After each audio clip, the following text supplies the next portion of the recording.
आ, पूरे वर्ल्ड में एक मिसकॉन्सेप्शन ऐसा फैला हुआ है कि जो दुनिया है वो आदमी लोग चला रहे हैं, मतलब पुरुष प्रधान पूरी दुनिया है। लेकिन जब सिविलाइजेशन को देखो, क्योंकि मैंने हिस्ट्री, ह्यूमन हिस्ट्री और खुद बायोलॉजी पढ़ा है, तो उसमें ये समझ में आता है कि एक्चुअली जो मेन काम है पूरे सिविलाइजेशन को चलाने के लिए, वो तो एक्चुअली वुमेन्स ने किया है। अब अगर देखते हैं तो कई साइंटिफिक एविडेंसेस है जिसमें ये पता चलता है कि फर्स्ट क्रॉप जो है वो एक वुमेन ने ही मतलब उसको ग्रो किया था। जो आज हम देखते हैं कि खेती 10,000 साल पहले स्टार्ट हुई, तो एक्चुअली वो नीड पड़ी क्योंकि उसको वुमेन इमोशनली थोड़ी सी वो स्ट्रांग होती है। तो उनको लगा कि उनके जो चिल्ड्रन है उनको खिलाने पिलाने के लिए कोई ऐसी व्यवस्था हो जो कि कंफर्टेबल हो। तो यहाँ से खेती की स्टार्टिंग होती है। अब पुराने समय में देखो, जैसा कि हिपैशिया और ऐसी मैथमेटिशियन थी जिसकी कैलकुलेशन उस समय कोई समझ नहीं पाते थे। तो हम पाइथागोरस को जानते हैं लेकिन उनको नहीं जानते हैं। और उसी समय हमारे यहाँ इंडिया में भी जैसे गार्गी और लोपामुद्रा, जिनके बारे में वैसे ही लोगों को बहुत कम पता है क्योंकि वो फीमेल थी। तो मेल्स ने ये समझ के रखा है कि पूरी पावर जो है उनके हाथ में।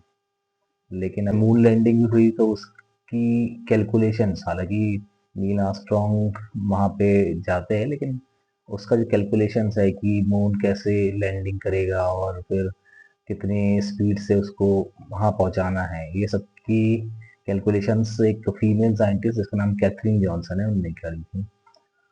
इसके अलावा भी बहुत से, जैसे कंप्यूटर देखते हैं तो कंप्यूटर आज एआई जहाँ तक पहुंचा है, तो इसकी शुरुआत भी एडा लवलेस, जो फर्स्ट प्रोग्रामर है, जो कि एक फीमेल थी। तो चार्ल्स बेबेज को वो आइडिया नहीं आ रहा था कि ये कंप्यूटर जो उन्होंने बनाया है, मशीन, ये जो कैलकुलेटिंग मशीन है उनके लिए, कि वो डब्बा जैसी थी। तो उसमें जो जान डाली है वो एडा लवलेस ने डाली है।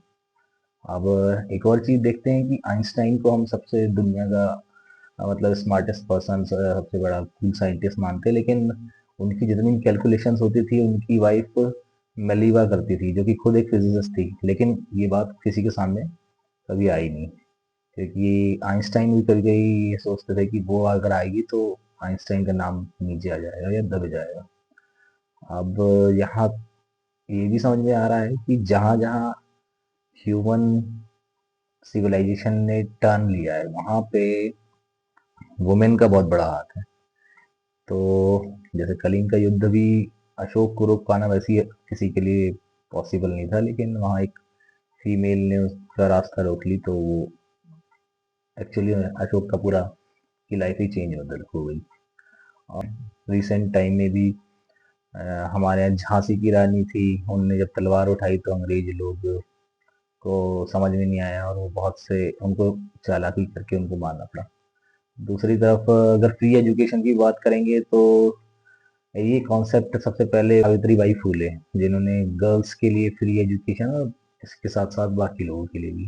ऐसा है कि बाहर से देखने में ऐसा लगता है कि पूरी दुनिया मेल्स के द्वारा चल रही है, लेकिन इंटरनली अब देखें अगर, तो सारी पावर जो है वो पजेस करती हैं वुमेन।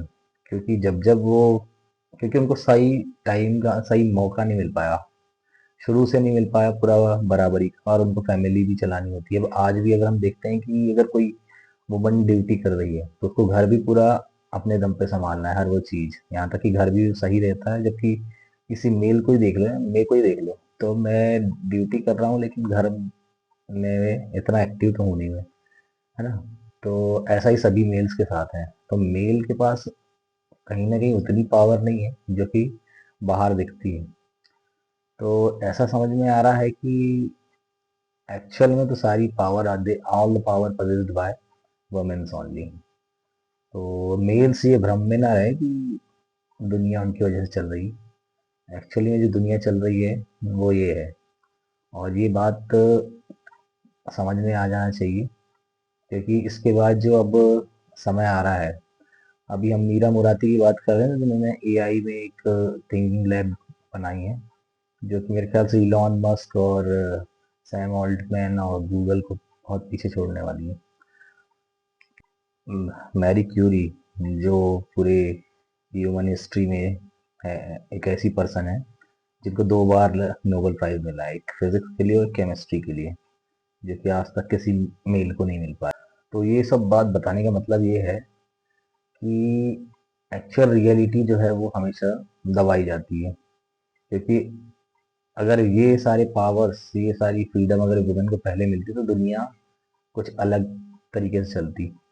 अब अपन ये भी समझ सकते हैं ना कि अगर कोई चीज, कोई लिविंग बॉर्न हो रहा है तो वो पावर भी वुमेन के हाथ में है। कोई मेल किसी लिविंग फॉर्म को किसी भी एनिमल किंगडम में नहीं लेके आता है। तो इसी से समझ में आता है कि उनके पास तो पूरी लाइफ को प्रोड्यूस करने की ही पावर है, तो फिर अपन कैसे बोल सकते हैं कि मेल की वजह से सारी चीज हो रही है। अब यहाँ तक कि हम ये देख रहे हैं कि इस चीजों को सामने इसलिए नहीं आने दिया गया क्योंकि मेल्स को ये डर था शायद कि अगर ऐसा हो जाएगा तो उनकी दुनिया में कोई वैसी वैल्यू तो है नहीं ज़्यादा, तो अब वो भी ख़त्म हो जाएगी जो बची हुई है। तो इसलिए कोई भी ये ना समझे कि दुनिया किसकी वजह से चल रही है। So all in all the world governs by the womens only, not the males. अब कई बार लोग ये मेरे को ये बोलते हैं कि एक मैं वुमेनाइजर हूँ, मतलब जैसे कि ज़्यादातर वुमेन्स के साथ मेरा कनेक्शन रहता है।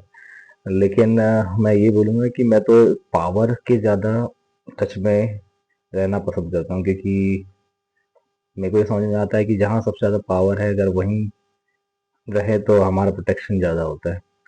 तो ये जवाब थोड़ा ट्रिकी लग सकता है, लेकिन मेरा, जब तक जैसा कि मैंने पूरी सिविलाइजेशन को पढ़ा है या फिर नेचर को देखा है, तो मेरे को समझ में आता है कि जहाँ पावर है वहाँ सेफ्टी भी है। तो वुमेनाइजर होना या फिर ऐसा फीमेल के साथ कनेक्ट करना, ये मैं जानबूझ के नहीं करता, ये तो ऐसा होना चाहिए कि हम सभी को पावर्स की या सेफ्टी की ज़रूरत पड़ती है। तो वो मेरा मानना ये है कि वहाँ ज़्यादा पावर है, इसलिए मैं वहाँ ज़्यादा कनेक्ट करके रहता हूँ बजाय किसी और अदर लोअर फॉर्म्स में।